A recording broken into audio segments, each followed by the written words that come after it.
Shalom saudaraku yang saya kasihi di dalam nama Tuhan kita Yesus Kristus. Renungan kita kali ini diambil daripada Kisah Para Rasul pasal 8 ayat 20. Saya bacakan di sini ya. Tetapi Petrus berkata kepadanya, "Binasalah kiranya uangmu itu bersama dengan engkau, karena engkau menyangka bahwa engkau dapat membeli karunia Allah dengan uang." Demikianlah firman Tuhan. Saudara, sebelum kita masuk jauh lebih dalam lagi tentang renungan kita hari ini, saya ingin berkongsi sedikit tentang dua perkara yang boleh dijadikan pelajaran kepada kita. Yang pertama, dalam tahun 90-an ya, dalam tahun 90-an ada seorang jemaat dari luar negara lah, ya, tapi dia bertugas di sini di kawasan Borneo, dan dia pergi kepada satu gereja. Lepas itu dia jumpa kepada rektor ataupun kepada gembala di situ, dan dia beritahulah. Nah, dia kata, "Saya akan selalu berada di sini, setiap minggu saya akan sembahyang di sini kalau saya ada di tempat ini, dan saya akan berikan persepuluhan saya ataupun persembahan saya kepada gereja ini." Dia kata begitu.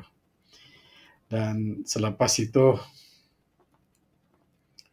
dia minta kepada pimpinan gereja itu supaya dia diambil sebagai salah seorang daripada ahli jawatan kuasa gereja itu.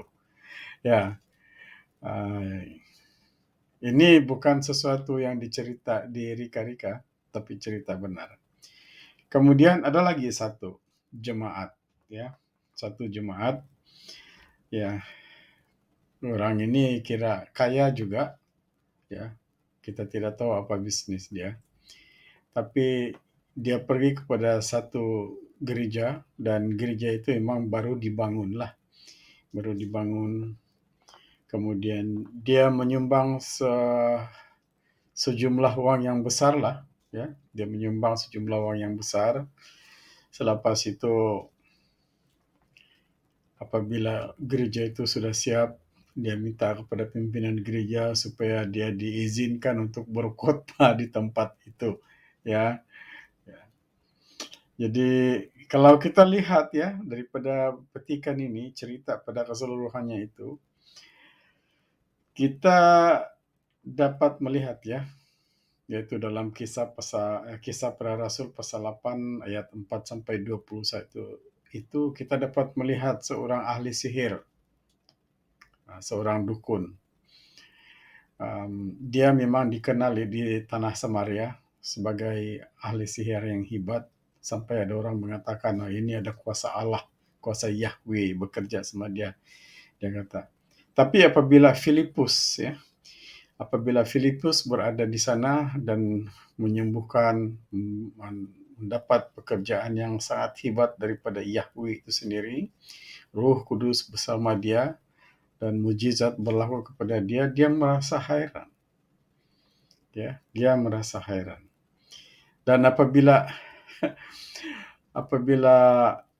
para rasul dua orang rasul ini datang di sana, dan mereka berdoa supaya ada pencurahan Roh Kudus di sana, dan mereka menupangkan tangan, maka pada akhirnya si ahli sihir ini, yang sebenarnya dia sudah dibaptis, dia sudah menerima Tuhan Yesus, kununya sudah menerima Tuhan Yesus, sudah menerima dan sudah dibaptis, ya. Dia sudah dibaptis, dan apabila dia melihat mujizat berlaku, keajaiban daripada Yahweh itu sendiri berlaku di situ, maka dia berikan sejumlah uang, ya. Dia berikan sejumlah uang kepada kedua rasul itu dan mengatakan, ya, berikan aku ya kuasa itu. Seperti itulah, kamu boleh baca itu di dalam cerita tadi itulah pasal 8 ayat 20 ataupun 19 begitu. Jadi itulah saudaraku. Ada persamaan dengan peristiwa ataupun cerita yang saya baru kongsikan bersama tadi itu. Jadi sekarang persoalan dia sebagai renungan kita bersama. Kenapa ada pembelian kuasa ataupun ada rasuah untuk ingin populer dalam gereja? Saya katakan ingin populer itu sebab hamba-hamba Tuhan, anak-anak Kristus, anak-anak Yahweh itu yang menjadi pengikut Kristus yang taat dan setia, sekalipun mereka ini sebenarnya tidak mau dikenal, tetapi mereka terkenal. Kenapa? Sebab pekerjaan daripada Yahweh itu melalui mereka. Jadi orang-orang yang baru dibaptis ini baru mengenal Yahweh, baru ingin mengetahui tentang Kristen ini, pengikut Kristus itu. Itulah kasihan. Mereka merasa bahwa kalau kita boleh bagi duit, maka pimpinan gereja itu boleh bagi kita seperti inilah. Seperti itulah, termasuklah peluang-peluang. Ya, jadi itulah persoalan dia. Kenapa ada rasuah untuk ingin populer dalam gereja? Terutama sekali mereka yang baru menerima Yesus Kristus. Dan salah satu jawaban dia, seseorang yang ingin jadi Kristen karena ingin populer setelah melihat pekerjaan Tuhan kepada anak-anak Tuhan yang dipakai oleh Tuhan itu, kita boleh lihat itu di dalam Kisah Para Rasul pasal 8 ayat 18-19. Si tukang sihir ataupun saya boleh cakap lain si Simon itu,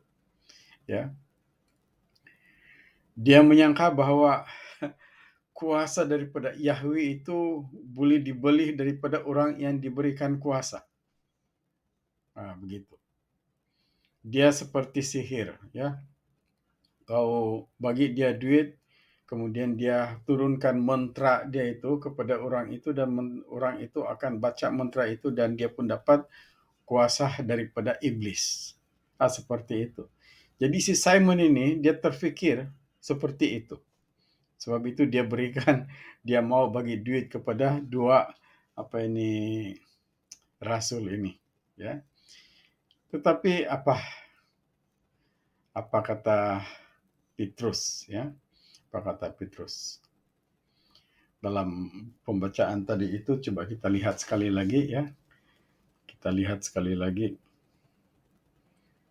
Petrus berkata kepadanya, "Binasalah kiranya uangmu itu bersama dengan engkau, kerana engkau menyangka bahwa engkau dapat membeli karunia Allah dengan uang."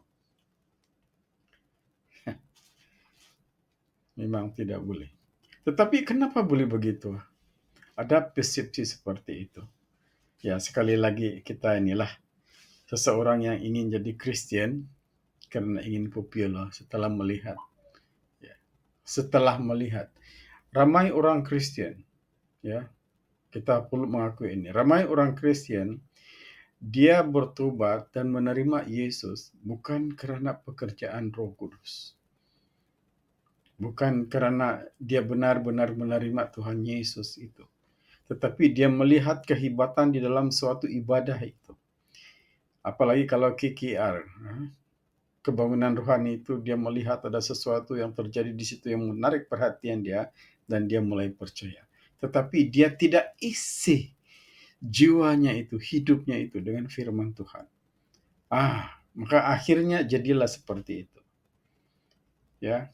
Ada membeli, merasuah kepada pimpinan gereja supaya dia boleh terkenal melalui gereja. Aduh, saudaraku. Ini suatu penyakit yang sangat sangat bahaya. Jadi sebagai penutup kita, sebenarnya ada 3 rahasia untuk menjadi Kristen populer. Memang kita tidak mau populer pun, kita akan jadi populer kalau kita ikut 3 perkara ini. Coba kita lihat di dalam Matius pasal 28 ayat 19.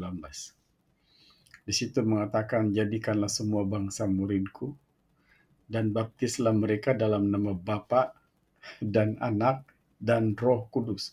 Baptiskanlah mereka. Satu dalam nama Bapa, kedua dengan nama Anak, kemudian dengan nama Roh Kudus. Sebenarnya baptis ini adalah suatu proses. Ya, bukan sekadar diambilkan air dan aku membaptis engkau dengan nama Bapa dan Anak dan Roh Kudus. Bukan. Saya pikir saya sudah nyatakan ini di dalam video-video saya sebelumnya. Bahwa pembaptisan itu bukan sekadar satu upacara. Tetapi sebenarnya dia adalah proses yang seharusnya kita harus ikut. Jadi untuk proses yang pertama, kita harus melalui kepada satu proses yang dipanggil proses ginosko. Ya, proses ginosko itu yaitu membaptis dalam nama Bapa. Matius pasal 22 ayat 19. Membaptis dalam nama Bapa itu sendiri menurut Rasul Yohanes pada mulanya adalah firman. Firman itu bersama-sama dengan Allah dan firman itu adalah Allah. Artinya firman itu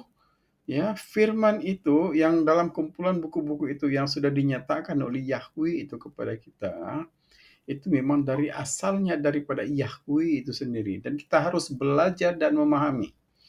Itulah maksud ginosko. Kita harus memahami firman itu. Kita harus mengetahui firman itu. Apa yang disampaikan oleh Yahweh itu sendiri kepada hamba-hambanya. Lepas itu kita sudah memahami itu, kita sudah mengetahuinya sebagai proses yang pertama kita, yaitu ginosko itu, barulah kita boleh masuk kepada proses yang kedua. Proses yang kedua, dalam Matius pasal 28 dan 19 itu, baptislah mereka dalam nama Bapa, kan? Yang pertama, ginosko.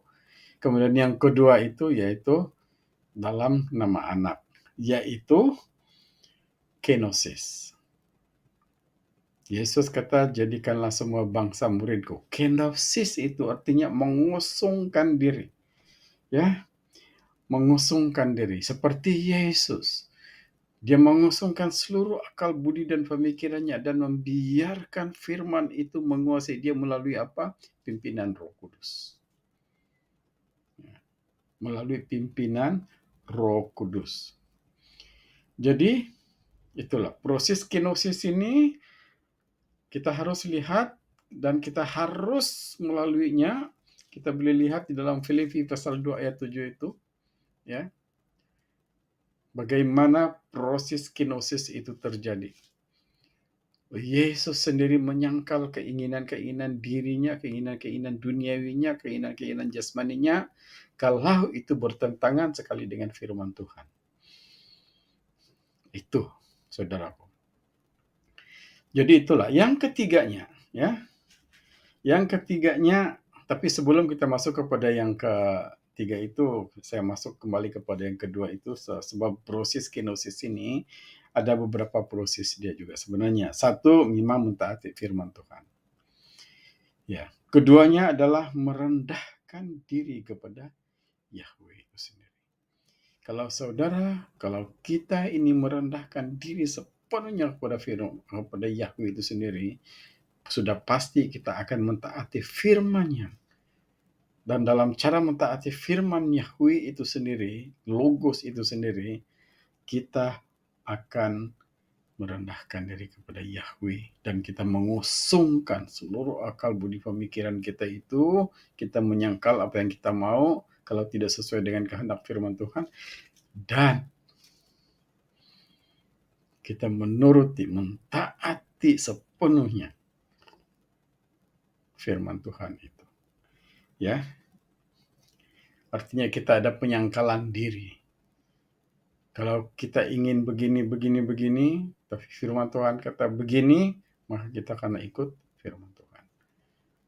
Itulah kata Yesus, ya, dalam Matius pasal 16 ayat 24. Ya. Kita akan lihat itu. Ya, menyangkal diri dan memikul salib. Ya. Kemudian yang ketiganya, Proses yang ketiga yaitu proses hupakuah. Ya, hupakuah. Hupakuah ini yaitu mentaati sama ada firman Tuhan itu maupun Roh Kudus. Ya, mentaati firman Tuhan dan pimpinan Roh Kudus.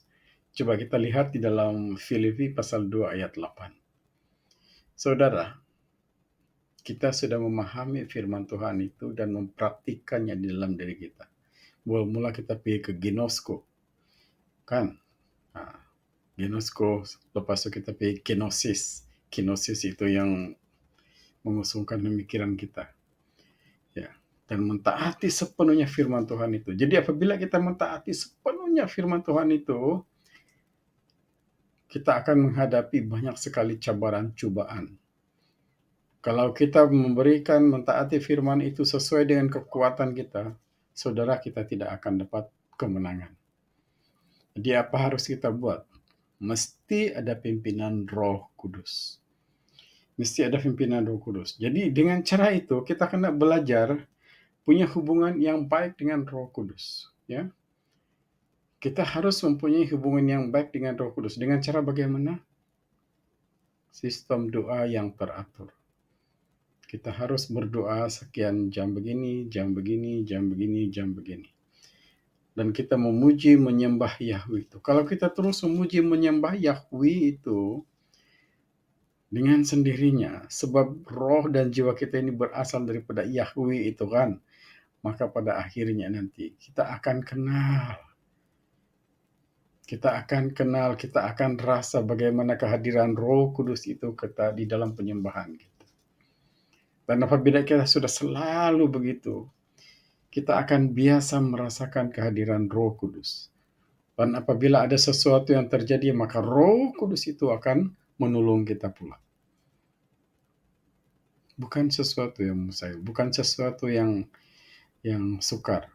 Sebab roh dan jiwa kita ini berasal daripada Yahweh. Dan Roh Kudus itu memang sudah daripada Yahweh dan masuk kepada kita. Maka hubungan kita itu akan menjadi sangat baik. Nah, begitu saudaraku. Itu. Jadi belajar. Kita kena belajar memelihara hubungan dengan Roh Kudus. Coba saudara lihat di dalam Yohanes pasal 20 ayat 22. Pahamkan di situ. Jadi 3 proses ini, kalau kita mau menjadi Kristen yang sejati, pengikut Kristus yang sejati, kita harus melalui 3 proses ini, 3 baptisan ini. Ya. Ginosko, kenosis, dan hupakuah. Kita harus melalui semuanya itu dan kita praktikkan itu dalam kehidupan kita. Jangan takut. Sebab Yahweh dan kemuliaan Adonai akan semakin dekat dengan kita. Dan kita tidak ada apa yang kita takutkan, risaukan. Ya. Kiranya Roh Kudus bekerja kepada kita semua. Dan sementara saudara mendengar renungan kita pada hari ini, Roh Kudus bekerja kepada saudara. Dimanapun saudara berada. Saudara viewer, saudara subscriber yang selalu mengikuti perkembangan ataupun channel Burning for Jesus ini. Tuhan Yesus memberkati saudara, menguasai seluruh kehidupan saudara, dimanapun saudara berada. Sebab dialah yang mempunyai kerajaan dan kuasa dan kemuliaan selama-lamanya. Amin.